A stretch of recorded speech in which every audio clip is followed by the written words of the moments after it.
Twitter, etc., depending on what format it was. Well, I'm gonna post the links so you can download the PDFs directly. So this is going to be our first fic. Here you go. It is Crockers by Eromancy, who is at EROMANCERY on Twitter, if you can't read that. Eromancy. Yeah. And here is the PDF copy. I will zoom way in. Oh, delightful. Oh, this is going to be delightful. Okay. So it looks like we've got narrator, Roxy Jane. And that's Condes. And Condes.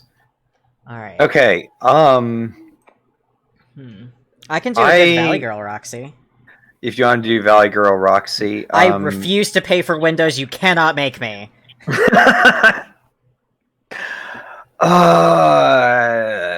I'm wondering if you want to do Jane. Sure. That you're gonna be. Are you comfortable enough doing back-to-back dialogue?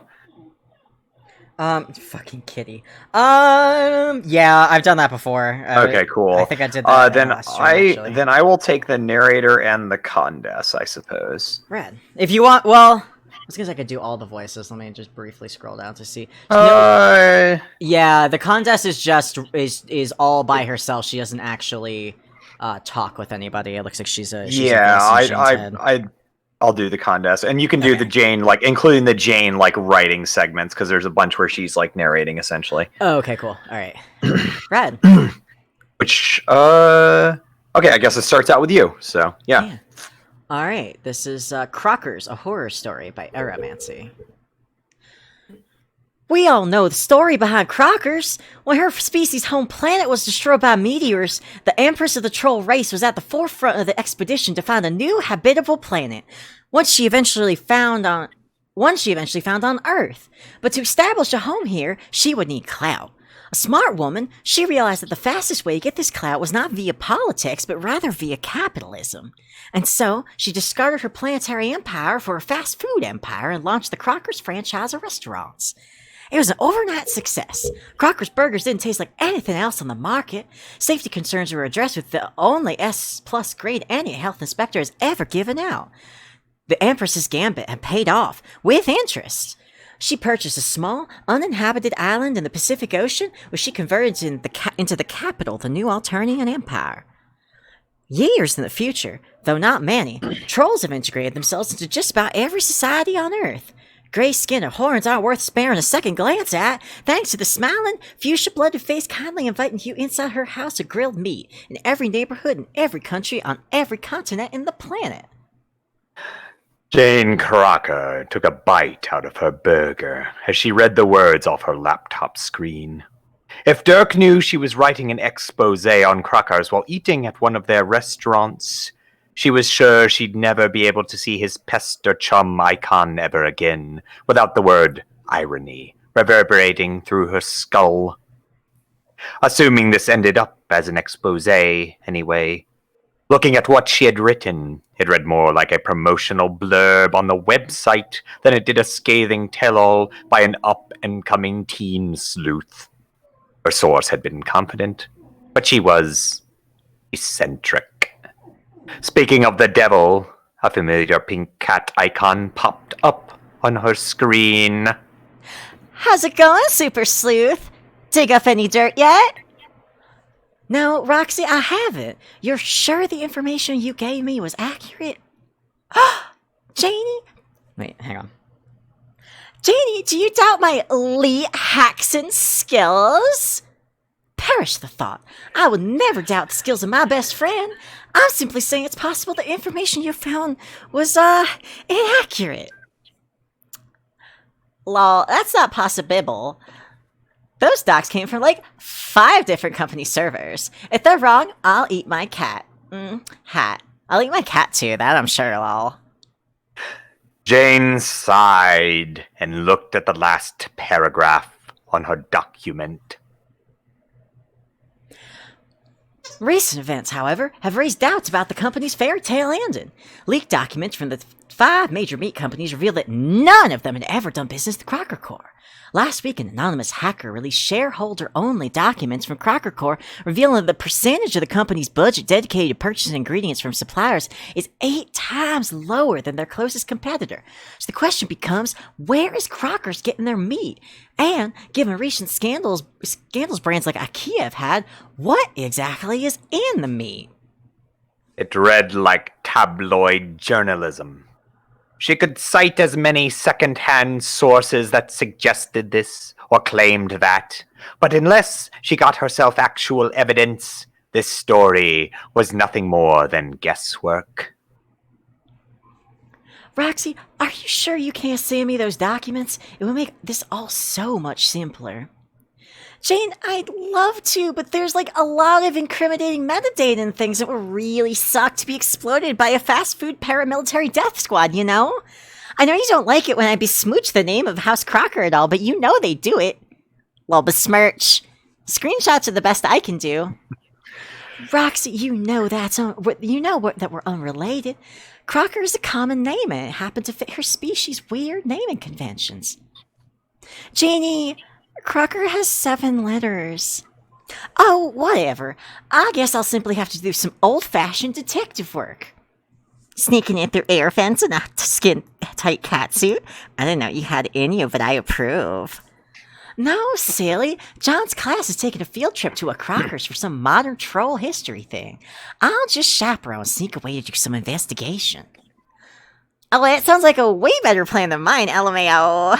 Good luck, Jeannie. Let me know how it goes. Jane smiled to herself. Roxy could be a bit weird sometimes, but she was a reliable friend. There weren't many people she trusted more. A week later, Jane was surrounded by a crowd of rowdy 13-year-olds and regretting her decision immensely. If it wasn't having to explain to them that saying slurs was bad, even ironically, then it was having to comfort some of the more chorophobic kids when someone dressed as Grand Heiberger came out to explain to the group how a mascot was designed, making sure to remind them that the courts had decided that a fast food juggalo was legally distinct from any fast food clowns or rival establishments might employ. It came as a welcome surprise when she found her phone buzzing in her pocket. The reception in the building was so bad, she hadn't been able to send a Pester Chum message since she had gotten in. She quickly excused herself to the bathroom and hid herself in a stall before checking to see who it was. How's the International Gila Mystery thing going? Sorry, girl. Roxy, I've been trying to message you all day. The connection here is awful. And not well, I'm afraid. This place is a maze. I don't know how I'm supposed to find anything. Yeah, well, the walls in those places are lead-lined or something. Thin. Lucky for you, I'm a hacker extraordinaire and all. Speaking of, I have a solution for your second problem. Managed to hack me a map for you. Roxy, you're a lifesaver. Send it over. About that, a Pester Chum still can't embed images, and I can't get you net access outside of it. So I'm just going to have to give you directions. It was annoying, but it was help. And Jane needed all the help she could get. After a few mishaps getting herself oriented, Roxy's view was top-down. Jane found herself wandering through the garishly painted corridors. It was eerie, without other people around, and she felt like she was going in circles. Roxy, are you sure these directions are right? I made 4 lefts in a row. Janie, you gotta trust me. See that picture on the wall? It was of a burger before, right? It's a sausage now. Huh, so it is. How's that even possible? All the hallways are sloped downward. Something about stairs being unlucky in troll culture. I've been getting you closer to the basement, don't worry. To the basement, don't worry. Reassured, Jane kept onward. After another half hour of wandering the halls and not running into anyone else, the hallway suddenly terminated in a single door marked only with storage in big, bold letters.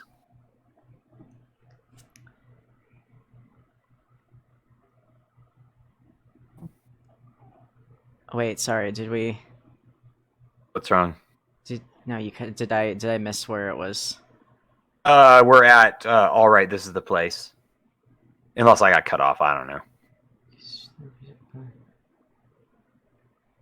Did I? Wait, what? Hello? Did she say? Am I missing something from this fic? Oh no, sorry, no, wait, no, the Roxy shit stuff. Sorry, I thought the next thing was Jane talking. No, it's good. I read it in my head, and then my brain replaced that with reading it out loud, which I did not already do. Alright, this is the place! Go in there and take some pictures. Sorry, take. Jane obeyed. The atmosphere of the storage room was in stark contrast to the endless white hallways before it, both figuratively and literally. The air inside the dimly lit concrete corridor was damp, thick with the heady miasma that comes with natural life. As Jane walked further down the hallway, she began to hear footsteps coming from behind her. Startled, she looked around desperately for a place to hide and found none. She pressed herself against the hard concrete wall and tried to look as inconspicuous as possible. The footsteps got louder, plodding towards her at a steady pace. She was screwed. There was no way whoever was coming wouldn't see her. Jane closed her eyes and prepared for the worst. The footsteps got closer until Jane was sure they were right in front of her face, and then went past her. Jane opened one eye slightly and saw something she did not recognize at all moving further away from her. Had it ignored her? Quickly peeling herself from the wall, Jane followed it to get a better look and maybe see just where it was headed. It was a good 7 feet tall and covered from head to toe in a chitinous shell that twisted and bulged asymmetrically, giving the impression of a misshapen tumor subsuming a body. Sliding past it, Jane saw that the creature's face was no different from the rest of its body, with no sensory organs she could make out. Was it blind? Eyes turned to the thing. Jane was blindsided when it suddenly stopped moving and found herself falling flat on her rear in a spacious chamber she hadn't seen approaching. Without the creature's ponderous footsteps, the sounds of machinery filled her ears alongside muffled voices she couldn't quite make out. Pumps and pipes were being tended to by more of the strange creatures, feeding into and out of various troughs. Stalls lined one of the walls, each containing a mass of some strange, pulsating gray material. Each mass had a pipe descending from the network of tubes into it, and what looked like an EKG monitor next to it. Intrigued, Jane snapped a few photos with her phone before going in for a closer inspection. Each of the masses towered over her, gelatinous matter bubbling out of the openings on the stall door. On one, Jane could see what looked like dark orange lines marring its surface. Tentatively, Jane pressed her hand against it, shuddering at the texture as her hand sank in. The mass itself was uncomfortably warm, but was covered by a thin layer of some cold, greasy substance. Disgusted, Jane wiped her hand on her shirt. A meaty, tearing sound attracted her attention back to the stall. The lines on its surface had thickened, each weeping a thin trail of orange ichor down its surface. A muffled whimpering came from deep within the mass. With no further fanfare, the mass split open, birthing a pile of dark orange entrails onto the floor, along with the horrific stench of rotten meat. Jane gagged, feeling her stomach protest. Through teary eyes, She saw the mass vomit more offal onto the ground, deflating enough to grant her a glimpse at where the tube entered the mass. It was a face, one framed by a matted mess of black hair with two candy corn horns peeking out. The tube led directly into its mouth and nose. Its eyes were wide open and completely dead. Still retching from the stench, Jane pulled out her phone. She had to get out of here. Roxy, are you there? Roxy, please, I need help. I need to get out of here. It's trolls. It's always been trolls. Please, Roxy. Quit your blubbering. I'm on my way. What do you mean? Without warning, one of the drone creatures pushed past Jane, making her drop her phone. She watched with horror as it mindlessly stepped on and crushed it as it began collecting the orange sludge from within the stall into an icebox. She felt something press onto her head, and her whole body went numb. She couldn't even turn her head as a voice came from behind her. Well, well, well. What do we have here? Impressed with my operation? It's called gavage or something. It's French. Ridiculous language. Don't know why your planet needs so many. If you're wondering about your friend, don't. She's safe and sound in whatever little hovel she lives in. I've just been catfishing you ever since you came into the restaurant. And you fell for it, hook, line, and sinker. Now what am I going to do with you? Could always use another spokesperson. Especially one that isn't a dumbass clownfish. There was a sinister chuckle, and Jane's world went black. The Truth About Crockers by Jane Crocker, no relation. Many of you have already heard about the accusations made of the Crocker Corporation and the allegations that they are sourcing their meat in dangerous and potentially unethical ways.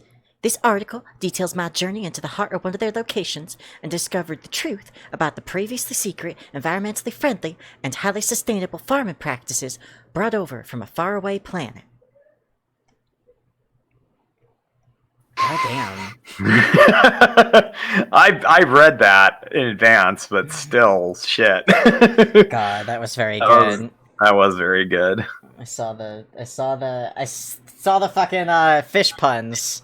I saw that coming. Yeah, so did I. Okay. Uh-huh. Yeah, good job, Arrow, indeed. Very well Round of written. applause for Arrow. That was Nice job. very spooky. Right, this is a Halloween scene. This stuff is spooky.